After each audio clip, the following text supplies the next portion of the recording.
So I got a lot of stuff to cover in these chapter reviews of 388 and 339 because I did miss the last chapter review of Torico, obviously.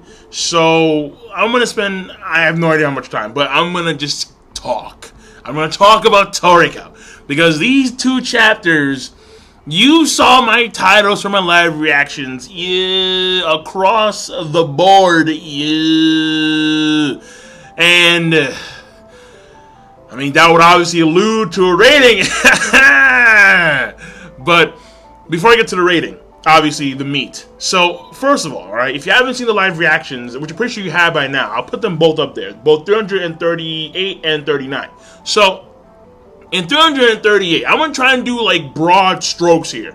So I can cover everything within a relative time frame, alright? Because my live reaction for 339 is like 25 minutes. And I was like, dog, let me just try and trick that down a little bit. So, here's the thing.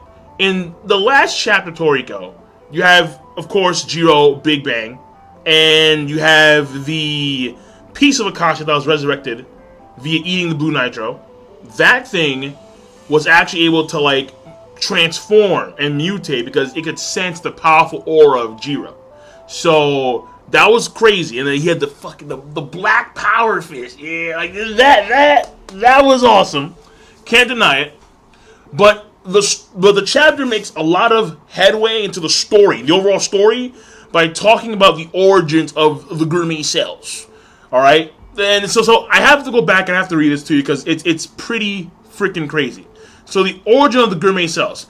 13.7 billion years ago, one of the elementary particles that was created along with the birth of the cosmos was gourmet energy. It is known as the gourmet Big Bang. That giant explosion was the birth of appetite. While that energy was expanding, the very origins of gourmet cells were formed. So, the gourmet Big Bang. Like, you see, like, just when you think Toriko couldn't get any gourmet enough, no. Alongside with dark matter, energy, space itself, time itself, guess what? Gourmet energy. Boom. Like, okay. The birth of appetite. Like, it coincided with the birth of the universe itself. And that, to me, I think is awesome. That's pretty cool. So we have not only the origins of the gourmet cells, but we also have the purpose of the gourmet cells via the memory of the gourmet cells. See, the memory of the gourmet cells appears to be coming, like, it's something that was alluded to previously, but it's becoming more and more and more potent as we move along in the series. The memory of the gourmet cells. So the purpose of the gourmet cells is, and I quote via, of course, Joey. So she says this, all right? Acacia's goal is absurdly, staggeringly simple: to eat. Our ability to recall the memory of our gourmet cells is brought about simply by the desire to attain still yet unseen tastes. While following these cell memories, the cells attempt to reach upon a place where they can finally be awakened. The furthest ends of the earth. And then they have this freaking space shot, and it's like a glowing star. You have these giant planets, and I'm like, fucking like that's the thing, man. It's like they're alluding to, like, this place that exists within the universe. That's like the first, because, okay, here's the thing. There is this place that is like within, like, the core of the planet, and it's like raining meats and cheeses and shit. And I'm like, shit, like, this is where I want to be, raining meats and cheeses and fucking veggies. But at the same time, they're good for you, so you better eat them, all right? But at the same time, all right, they talk about the furthest ends of the earth. But when every time, I shit you not, every time they talk about the furthest ends of the earth, there's always a picture of space, and there's always some bright shining star, and I'm like, fucking, like, what's going on here, man? Space adventures, man. They're going to deep space, man. They're going searching for the furthest ends. Like, what I'm thinking here is that, like, the furthest ends would be like, call me crazy, right? Call me crazy, but where the universe, like there must be some, place where everything was, birthed from, like created from, like the origin of the Big Bang, like the center of the universe. That's what I'm thinking. Because that's where Gourmet Energy was born as well. Unfathomable, unknown taste, and it's crazy. Like, see, like that's massive headway to the story. All right, it's huge, and it's mind blowing. So, like the Gourmet Energy, the memory of the Gourmet cells. I mean, like, potentially Torico could have a sequel where they're just doing like space adventures and shit. Like, like Torico Part 2, Journey Through the Cosmos. Like, I'm not even joking when I say that, because that's how broad the story could possibly be. That's how insane Torico could possibly be, if he so chooses to. Now, granted, I'm not too sure if he'd want to do that, Mitsutoshi, because he may want to move on to other series, because most mangaka, from my understanding, they try and do other series. So Toriko may not be on his agenda, later down the line. But we'll see how that works out. Now, moving on to approximately chapter 338. Midora and how he was vulnerable for 0.01 seconds. And Joey is able to use the memory of the Gourmet cells to go back, way back when in time, where the monster trolls had prey that they had to deal with. And that prey was fairly powerful. But once every 1 million years, this prey showed 0.01 second of vulnerability. And the monster trolls had to use that time span to take out that prey. That memory that the monster trolls had permeated through the Gourmet cells, and Joe is able to actually use that to her advantage to actually attacking Midora. Now, granted, she fails because it's fucking Midora, and Midora, in the process, counterattacks because he had so much time, quote unquote. Oh, man. Where he's able to destroy several of her life orbs. And then she clarifies. So again, we're getting a lot of stuff in the story here. She clarifies that the orbs contain food spirits that take the place of the individual that just died. So Midora killed her 8 times over. And 8 large size, which I don't know what the difference is between large size ones and smaller ones. I'm not too sure. Maybe it's the degree of damage that they can take. Maybe. So maybe he didn't kill her 8 times over per se, but the damage was so great where you needed 8 lives to take the place of it. Something like that. But regardless, she got decimated. And the chapter ends off with basically dialogue about Froze, how... Okay, so also in the part... Okay, a very important part of the story. Because there were so many important parts, man. It was nuts. So, the old div center is what brung back Joe. It brung Froze back to life. But the person who was in Froze's body, it wasn't Froze's soul. It was Joa's soul. Joa is someone else. And it is revealed that Froze actually did not want to come back to life because Froze was afraid. She was afraid of Acacia. Like, shit.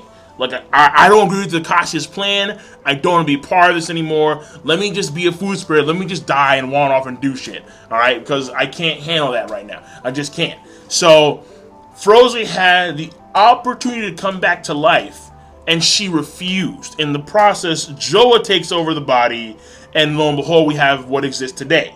So, Joa, male, female, I'm not too sure. I just call Joa female because Joa, the main body, is female Froze. That's for certain. So, basically, that's what's going on with Joa. And it's pretty intense knowing that there's another soul. It's actually very, very similar to the whole concept going on in Area 6, where the people that have deformities, their souls get traded out for other souls that existed, like Condor, like Asaruti, and whatnot, like those guys, the ones wearing the mask. So, I mean, maybe, like, see, I'm not too sure why is it that Joel Joel doesn't wear a mask, because as far as we know, those who have their souls traded out, they can't handle the bright light of life. However, either A, it's because of Joel being revived via the hors d'oeuvre, or it is because Joel always has these life orbs around her, on her hair.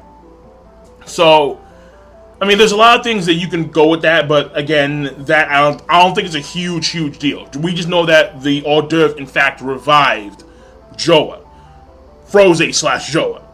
And the competition begins where after all the dialogue, it's like, listen, like, you've long ago stepped on the tiger's tail, now it's time to get fucked up.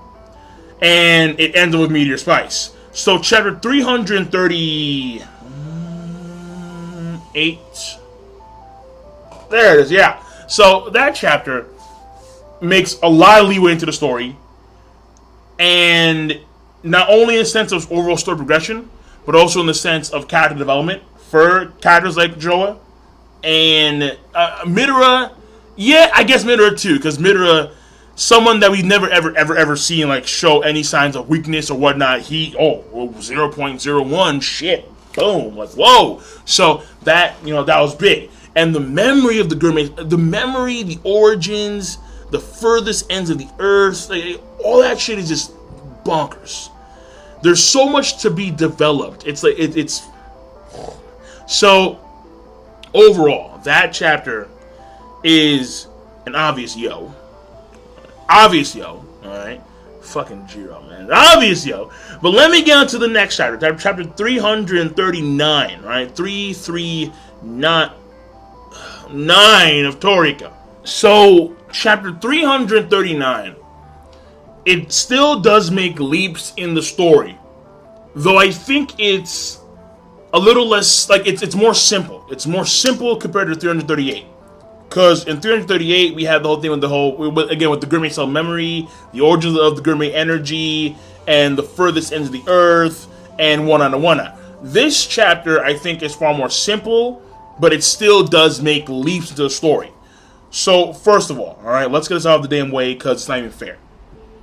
Knocking Master Jirou. You knew I was gonna start with knocking Master Jirou after being reminded of something I was alluded to like almost 100 chapters ago. And it's here. It's back, and it's back in full force, and I'm scared shitless, alright? There's some doo-doo coming out of my pants right now. So, I was reminded by this. There were a few people in the comment section of the live reaction of 339 that reminded me about this, but I think it was more so Stormbringer who reminded me of this, because that was the first comment I saw. And Stormbringer reminded me that during the Cooking Island arc, Joey talks to Jirou about Acacia putting seals on him, and I forgot about that. So in case you forgot, what I'm going to do is I'm going to read the page too, because I have the page, I have it saved, that's right. And it's chapter 243. So it's Joey talking to Jirou, and she says, long ago, Acacia was apprehensive of the enormity of that power, and even more so, that brutal personality. And so he sealed a part of the strength and planted technique into the wolf, rampaging beast Jirou. I do believe that you had such a name before you became Acacia's disciple. Now, yo, son, nigga, it's too much. It's like Jirou. Oh man, like it's too much, man. Because let me tell you why it's too much. In the chapter, Joey on Manga Stream Translation tells Midora that Midora is the weakest of the three. Now, we knew that Ichiryuu went easy on Midora. Or like, he didn't try all. He didn't give it his all. And Jirou, I was never too sure how powerful Jirou was. But now that I recall, a part of his strength was sealed. How much? I'm not too sure. No one's too sure. But a part of his strength is sealed. And he's been doing techniques like Big Bang. He's been doing techniques like Grand Knocking. And he's been blasting things into space. And all the while, never using his Gourmet Demon. We've seen Midora's Gourmet Demon. And according to what was said in this chapter, Ichiryuu's Gourmet Demon could be on the same tier as Neo Demon Acacia. So, Jirou's Gourmet Demon, who the fuck knows? It's like, no, yeah. I mean, granted. What I would assume is Jirou's Gourmet Demon may have been sealed along with his quote-unquote strength. Maybe that strength is Jirou's Gourmet Demon. Even if that was the case, I'm pretty sure Chichi would know something about the true strength of Jirou. Therefore, we could say, taking that into account, Chichi would already know of the power, the max power of Jirou, and that would still not be enough. Therefore, Don Slime, who was a part of Ichiryuu way back when, would still be stronger than Jirou.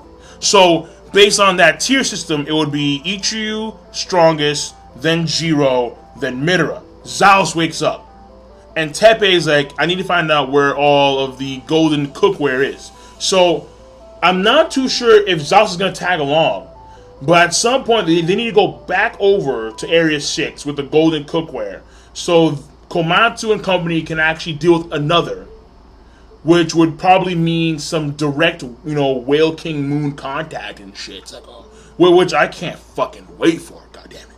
But the whole thing here is the golden cookware. Like, I'm not too sure if Teppei is going to take the plates that Alfaro has. I'm not too sure, because they're golden cookware. They're the golden plates. So, not too sure. And also, what's very important to Area 6, that we find out in this chapter as well, is the Warp Kitchen. Now, the Warp Kitchen, basically, let's keep it simple here. It's a pocket of space that allows one to manipulate time in any way, shape, or form. They can either slow down time, they can shorten time, they can quote-unquote abbreviate time, and processes that would take millions of years can be shortened into, a few years time span. Maybe even shorter. Probably shorter, actually. And the cooking process of another and the very earth itself require warp kitchens of a certain degree. So the warp kitchen of the earth itself, I'm not too sure what's going on there. I'm really not. That's kind of scary. It's very scary, actually. But when it comes to the warp kitchen involving another, I think Komatsu may actually acquire the warp kitchen technique in order to cook another. Now, there's also a chance that someone could help him do that. But I got the feeling that Komatsu is going to be the only person to actually reach another. I mean, maybe Gigi too. I'm not too sure. Gigi, he would actually know this shit. He would. But because we know that another has to be cooked, has to be prepped via the warp kitchen, there is a chance that Komatsu could actually learn the warp kitchen. Just saying that. Alright, just throwing it out there. But the warp kitchen itself, getting intel on that was actually very good for the overall story. It really was, because the warp kitchen was a fucking mystery up until Joey explained what the warp kitchen was, and it's pretty damn crazy. Finally, in that battle, you have Joey. She's using the Tokage, which is supposed to be a fairly weak creature, but it's being used by her a lot, and it's helping her in combat against Midora, obviously. And Midora, let me find the page, because he does tell her something that I think may allude to his defeat. Okay, so when Joey is talking about the space-time of the warp kitchen, the memory that's within the gourmet cells, And actually, if there is one way Komatsu's gonna be able to use the warp kitchen, is if his gourmet demon could use the memories of its cell to actually attain the warp kitchen. So there's a possibility. But moving on. Basically, there is a scene where Joey, she's transforming back into her gourmet demon form. And then Midora says, there we go. Come on out.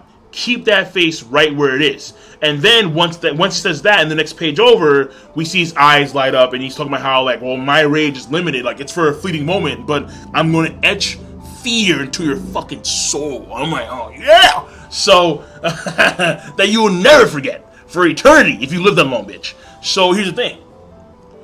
When he says that quote, that comment to Joa, keep that face right where it is, and she's transforming into her gourmet demon form, I think this alludes to his death via him hesitating again. Because in Torico, if you hesitate for 0.00001 seconds, if you hesitate for a microsecond, you're fucked. So there is the chance that he's going to hesitate because it is Froze's body. And Froze was basically his mom. So he's going to hesitate, and then Joey is going to take the opportunity and, like, cut his head off or some shit. I don't know. But there is that chance. And I'm very worried because Midora, he's been a freaking beast. Midora has been a beast of a character, and I don't want to see him die by the hands of Joey. But there is always that chance. After that, he says, pretty much, when I kill you, I'll tell you my full course, which I'm pretty sure is going to be something fairly weird, based on him having that connection to Ichiryuu, and Ichiryuu's full course is fairly weird, whereas with Jirou, he has a standard full course, so I'm expecting a fairly weird full course, in all honesty.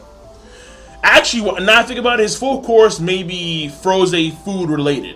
Like, all the foods that Froze has cooked for him are in his full course. Some shit like that. Like, in memory of Froze. It could be, honestly, that probably is the case, but we'll have to wait and see about that one later on. Finally, when it comes to Acacia himself, alright, Acacia, he's full-blown active. He's on the move. He's consuming blue nitro as we speak. The blue nitro have been getting, like, shitted on, like, crazy for the past few chapters. Actually, for the past few arcs, because in the last arc, Bambina, he was showing no mercy to Pear. Zero, man. Zero. But here's the thing. When it comes to Acacia, alright, he's obviously active. And when he was eating that blue nitro, whoever it was, it wasn't News, but it could be Adam, Earth, I don't know. But its hair was turning white. And its head was removed. I don't think it's coming back. Even if it has life orbs, I don't think it's coming back from that damage.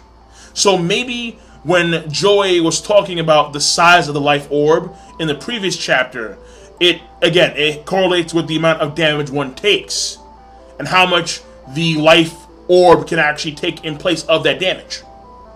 So Acacia, I mean, he's just consuming, he's going on the hunt.